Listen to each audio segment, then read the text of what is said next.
Episode की starting में heroine की मम्मी को दिखाया जाता है जो हीरो से पूछती हैं कि तुम डिनर के लिए रुकोगे क्या, मैंने तुम्हारे पापा के कुछ दोस्तों को बुलाया है। तो हीरो बोलता है कि मुझे भूख नहीं है और आप ये क्या खेल खेल रही हैं जवान की मम्मी, आप बस उसे अकेला क्यों नहीं छोड़ देती। और बोलता है कि मैं अगर घर छोड़ के चला जाऊँगा तो क्या आप उसे पैसे दे देंगी। फिर हमें हॉस्पिटल दिखाया जाता है जहाँ हीरोइन की मम्मी दादी से मिलने आती है और बोलती हैं कि आप कैसी हैं, आप ठीक तो है ना। और हीरोइन की मम्मी यह भी बोलती हैं मुझे बहुत बुरा लग रहा है, मैंने आपका अच्छे से ख्याल नहीं रखा। तो इस बात पर हीरोइन की दादी बोलती है कि ये सब मीठी बातें अपने आदमी के लिए बचा कर रखो। तब हीरोइन की मम्मी बोलती है कि अगर मेरे पास पैसे होते तो जुबान को ऐसा नहीं करना पड़ता। यह सुनकर दादी परेशान हो जाती है और पूछती हैं कि क्या हुआ। उस पर हीरोइन की मम्मी बोलती हैं कि उसने अभी तक आपको कुछ नहीं बताया, वैसे तो वो बहुत ज़िद्दी है और वह किसी की बात सुनती भी नहीं है। यह सुनकर दादी चिंता करने लगती है और बोलती हैं कि क्या हो गया, मुझे बताइए। यह सुनकर उसकी मम्मी बोलती है कि कुछ भी नहीं हुआ, सब ठीक है। दादी यह सुनकर बोलने लगती हैं कि जल्दी से मुझे बताओ क्या हुआ है, तुमने तो उसे छोड़ दिया लेकिन मैं अभी भी उसकी दादी हूँ। यह सुनकर हीरोइन की मम्मी बोलती हैं कि वो किसी को डेट कर रही है जो एक प्ले बॉय है जो बाद में जाकर उससे हर्ट करेगा। तो यह सुनकर उसकी दादी बोलने लगती है अगर तुम जाओ की बात कर रहे हो तो वो बहुत एक अच्छा लड़का है। तो यह सुनकर उसकी मम्मी बोलती हैं कि अगर वो दोनों साथ खुश रहे तो ये बहुत अच्छी बात होगी। और वो ये भी बोलती हैं गलत सोच रही थी, मुझे लगा जुवान सिर्फ पैसों के लिए जाओ के साथ क्योंकि उसे पैसों की ज़रूरत है। फिर हमें हीरो को दिखाया जाता है जो अपने पापा से बोलता है कि आप चाहते थे ना कि मैं फाइनेंस करूँ, अब ऐसा ही होगा पर उसके बदले आपको मुझे मेरी मम्मी की पेंटिंग वापस करनी होगी। उस पर उसके पापा बोलते हैं कि बस इतना ही और उसे कहते हैं दरवाज़ा बंद करके यहाँ से निकल जाओ। फिर वहाँ से बाहर निकलने पर हीरो जवान की मम्मी से मिलता है और बोलता है कि मैंने अपना काम कर दिया है, आप अपना काम कब करेगी। और उनसे यह पूछता है कि आप कब जवान को पैसे देने वाली हैं। तो वो बोलती हैं कि जैसे ही तुम जाओगे ये देश छोड़कर वैसे ही मैं पैसे दे दूँगी और अब तक तो मुझे मम्मी भी बोलने वाले हो, कुछ तो भरोसा करो। हीरोइन की मम्मी हीरोइन को फ़ोन करके बोलती है कि तुमने जाओ को बहुत अच्छा फंसाया है कि वो देश छोड़ के जा रहा है तुम्हारे लिए। और ये भी बोलती है कि वो दादी के हॉस्पिटल का बिल उसे भर देगी। यह सुनकर हीरोइन फ़ोन काट देती है और हीरो को फ़ोन करने लगती है पर हीरो उसका फ़ोन काट देता है। फिर हमें दादी को हॉस्पिटल में दिखाया जाता है जहाँ पर हीरोइन एप्पल काट रही होती डिस्ट्रैक्टेड होती है। यह देखकर दादी पूछती है क्या हुआ, तो हीरोइन बोलती है कि कुछ नहीं हुआ। दादी उसे फिर बताने लगती है कि मैं अपने समय में स्टार एम्प्लॉय थी और यह भी बोलती है कि मुझे नहीं लगता मेरे पास ज़्यादा समय बचा है और मैं तुम पे सिर्फ बोझ बन गई हूँ। तो हीरोइन बोलती है कि ऐसा मत बोलिए दादी, ऐसा कुछ नहीं है। तो दादी बोलने लगती है चलो चलो इस बात को छोड़ दो और कुछ मज़े वाली बात करते हैं। और वो पूछती है कि वो लड़का है ना जाओ तुम्हें कैसा ट्रीट करता है। यह सुनकर हीरोइन बोलती है कि मुझे बहुत अच्छा ट्रीट करता है। यह सुनकर दादी बोलती है कि अगर तुम उसे पसंद करती हो तो उसके पास चली जाओ, उसके साथ रहो, अपने यूथ का बेस्ट टाइम उस पर वेस्ट मत करो। यह सुनकर हीरोइन बोलने लगती है कि जाओ ने कुछ बोला है क्या। फिर दादी बोलने लगती हैं कि वो एक अच्छा लड़का है, वैसा नहीं बोलेगा। और ये भी बोलती है कि मैंने उसकी आंखों में देखा वो तुम्हें बहुत पसंद करता है।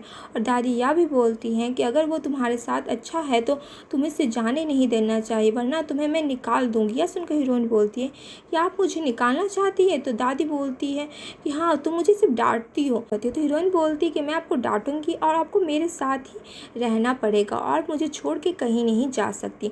और दादी को हक कर फिर हीरो को दिखाया जाता है जो अपने बाइक को बेच रहा होता है। तो हीरो का दोस्त उससे पूछता है कि तुम ऐसा क्यों कर रहे हो। तो हीरो बोलता है कि मैं कंट्री छोड़कर जा रहा हूँ तो ये मेरे कोई काम की नहीं है और वहाँ से चला जाता है।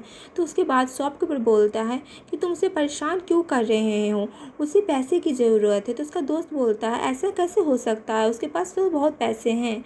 उसके बाद हम हीरोइन को दिखाया जाता है जो डॉक्टर से बात कर रही होती है और डॉक्टर से बता रहा था कि अगर हमें दादी का जल्दी मैच मिल गया तो हम उनका ऑपरेशन करवा देंगे। और फिर वो ये भी बताता है कि एक लड़का आया था जो ऑपरेशन का कॉस्ट के बारे में पूछ रहा था जो कि बहुत बड़ी अमाउंट है और उसे जुटाने की कोशिश लगता है वो करने वाला है। फिर हमें हीरो को दिखाया जाता है जो कि एक लड़की को कूदने से रोक रहा होता है और हीरो को उसमें अपनी मम्मी दिख रही होती है जो ये सेम सिचुएशन में थी। फिर वहाँ पे हीरोइन आ जाती है और उसे कूदने वाली लड़की से बोलती है कि तुम तो जियो हो ना। कूदने वाली लड़की बोलती है कि तुम मुझे मेरे बारे में कैसे पता। तो हीरोइन बोलती है कि तुम्हारे बाल मुझे बहुत अच्छे लगते हैं थे इसलिए मुझे पता है कि तुम कौन हो। फिर जाओ बोलती है कि मेरा बॉयफ्रेंड भी यही बोलता था कि तुम्हारे बाल बहुत अच्छे हैं, लेकिन उसने मुझे डंप कर दिया। यह सुनने के बाद भी हीरोइन बोलती है कि तुम मेरा हाथ पकड़ो, वहाँ से उतर जाओ। लेकिन जियो मना कर देती और बोलती है कि तुम्हारे जैसी परफेक्ट नहीं हूँ मैं ना सुंदर हूँ, ना ही मेरे मार्क्स अच्छे, और मेरी मम्मी वो भी से मुझे कंट्रोल करना चाहती है। जो मेरी ज़िंदगी में एक अच्छी चीज़ थी वह भी चली गई है। हीरोइन यह सुनकर बोलती है कि तुम्हें लगता है कि मैं परफेक्ट हूँ। मेरे पापा बचपन में मर गए थे और मेरी मम्मी जब मुझसे दोबारा मिली तो ऐसा दिखाती थी कि मैं उनकी बेटी ही नहीं, और मेरी दादी बहुत बीमार है जिस कारण से मेरे कॉलेज का एंट्रेंस एग्ज़ाम छूट गया। मैं अपनी दादी को ऑपरेशन करवाने के लिए पैसे इकट्ठे करने की कोशिश कर रही हूँ। मेरी ज़िंदगी सिर्फ एक झूठ लग रही है। मुझे सपने देखने में भी मुझे डर लगता है। बस मैं ये चाहती हूँ कि सब खत्म हो जाए, लेकिन फिर मुझे मेरी दादी याद जाती है और मैं अपने आप को रोक लेती हूँ और सोचती हूँ कि मेरी ज़िंदगी में मेरे पास अभी भी कुछ करने के लिए है। इस ज़िंदगी को और जो लोग मुझे पसंद करते हैं मैं उन्हें निराश नहीं करना चाहती, और मुश्किल समय से गुजर जाओगे। फिर वहाँ इक्शु की मम्मी आ जाती है। उन्हें देखकर इक्शु बोलती है कि मेरी मम्मी से मुझे लॉक कर कर रखेगी। वह यही करती है। उसके बाद हीरो बोलता है कि मेरी मम्मी भी मेरे सामने कूदी थी और मैं अभी तक इसे भूल नहीं पाया हूँ, और मैं अभी भी परेशान रहता हूँ उस बात से। फिर तुम अपने चाहने वालों के साथ ऐसा कैसे कर सकती हो? उनके दिमाग में अपनी ये बुरी याद क्यों छोड़ना चाहती हो? फिर वहाँ फायर फाइटर आ जाते हैं और इक्शु अभी भी कूदना चाहती है और कूदने लगती है, पर हीरो उसका हाथ पकड़ लेता है और उसे बचा लेता है। लिंक खुद गिरने लगता है तो हीरोइन उसे पकड़ लेती है। हीरो हीरोइन को छोड़ने के लिए कहता है और बोलता है कि अगर तुमने मुझे नहीं छोड़ा तो तुम भी गिर जाओगी।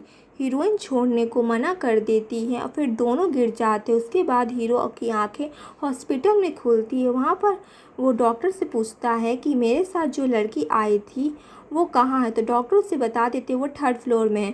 फिर हीरो वहाँ से चला जाता है हीरोइन से मिलने के लिए। फिर जब दोनों मिलते हैं तो दूसरे को भाग कर गले लगा लेते हैं। हीरो उससे पूछता है कि तुम तो ठीक हो ना। फिर हीरोइन बोलती है कि मैं तो ठीक हूँ, और यह भी बोलती है कि जो रूप में हुआ मैं उसके बाद तुमसे कुछ नहीं छुपाना चाहती, और उसे बता देती है कि उसकी मम्मी कौन है। हीरो बोलता है कि मुझे पता था सब, लेकिन मैं तुम्हारे मुंह से सुनना चाहता हूँ। फिर हीरो की आंट आ जाती है और हीरो को अपने साथ लेके चली जाती है, और उसके बाद हमें हीरो और उसकी आंट को दिखाया जाता है जो एक जगह बैठे हुए होते हैं। हीरो अपनी आंट से बोलता है कि आज मैं मरते मरते बचा, पर सिर्फ आप ही हो जो मुझसे मिलने आई। यह सुनकर उनकी आंट बोलती है कि जब तुम चले जाओगे तुम्हारे पापा तो पार्टी करें और वह गोल्ड डिगर औरत वहाँ तो खुश हो जाएगी। यह सुनकर हीरो बोलता है कि मेरे जाने से सबका ठीक हो जाएगा, सब खुश हो जाएंगे। तो यह सुनकर उसकी आंट बोलती है तो तुम यहाँ क्या कर रहे हो, चले क्यों नहीं जाते? तो हीरो बोलता है कि मुझे एक लास्ट गुड बाय करना है। फिर हमें इक्शु को दिखाया जाता है जो कि आई थी हीरोइन को उसकी जान बचाने के लिए थैंक यू करने। फिर हमें हीरो और हीरोइन को दिखाया जाता है और हीरोइन बोल रही होती है कि आज हम लोग यहाँ क्यों आए हैं। तो हीरो बोलता है कि मैं अपनी मम्मी के साथ यहाँ आता था और जो आज हुआ उससे मुझे मेरी मम्मी की याद आ गई है, और यह भी बोलता है कि मैं तुम्हें अपनी मम्मी के बारे में बताना चाहता हूँ और सिर्फ तुम्हें ही बताना चाहता हूँ। हीरोइन पूछती है कि क्या हुआ था, तो हीरो बताने लगता है उसको कि मेरी मम्मी बहुत अमीर फैमिली से थी और मेरी मम्मी को बहुत नाजुक से पाला गया था। तो उसके बाद वो मेरे पापा से मिली और उन्हें बहुत जल्दी प्यार हो गया। मेरी फैमिली के जो बड़े लोग थे कंपनी का मर्जर कराना चाहते थे।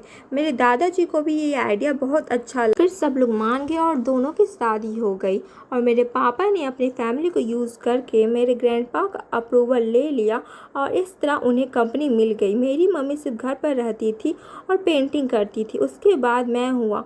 मेरे पापा जो कि डबल लाइफ जी रहे थे, उनकी एक और फैमिली थी। मेरी मम्मी को पता चला तो मेरी मम्मी को बहुत बुरा लगा और वो बस वहाँ से भाग जाना चाहती थी। फिर हमें फ्लैशबैक दिखाया जिसमें हीरो की मम्मी को दिखाया गया जो कि हीरो के पापा को उनके धोखा देने का सबूत दिखा रही थी। जो हो चुका है वो नहीं बदलेगा। उसके बाद हीरो बताता है कि उसकी मम्मी को डिवोर्स नहीं मिल पाया और उसकी मम्मी बहुत डिप्रेस्ड रहने लगी। हम दोनों को भी अलग रखना चाहते थे पर मैंने बहुत रिक्वेस्ट की, उस वजह से मुझे मेरी मम्मी से मिलने दे दिया गया। जब मैं अपनी मम्मी से मिला तो मेरी मम्मी ने कहा कि बेटा तुम फ्री रहना, अपनी ज़िंदगी खुद के लिए जीना। यह सुनकर हीरोइन बोलती है कि तुम्हें पता पापा ने मुझे एक बार बताया था कि जो दयालु लोग होते हैं वो बहुत अच्छी जगह जाते हैं। तुम्हारी मम्मी भी बहुत अच्छी जगह गई होगी और वहाँ से तुम्हें प्रोटेक्ट कर रही हो। और इसी के साथ ये एपिसोड खत्म होता है। अगर आपको वीडियो पसंद आया हो तो लाइक करें और हमारे चैनल को सब्सक्राइब करके बेल आइकन जरूर दबाएं। मिलते हैं नेक्स्ट वीडियो में, तब तक के लिए बाय।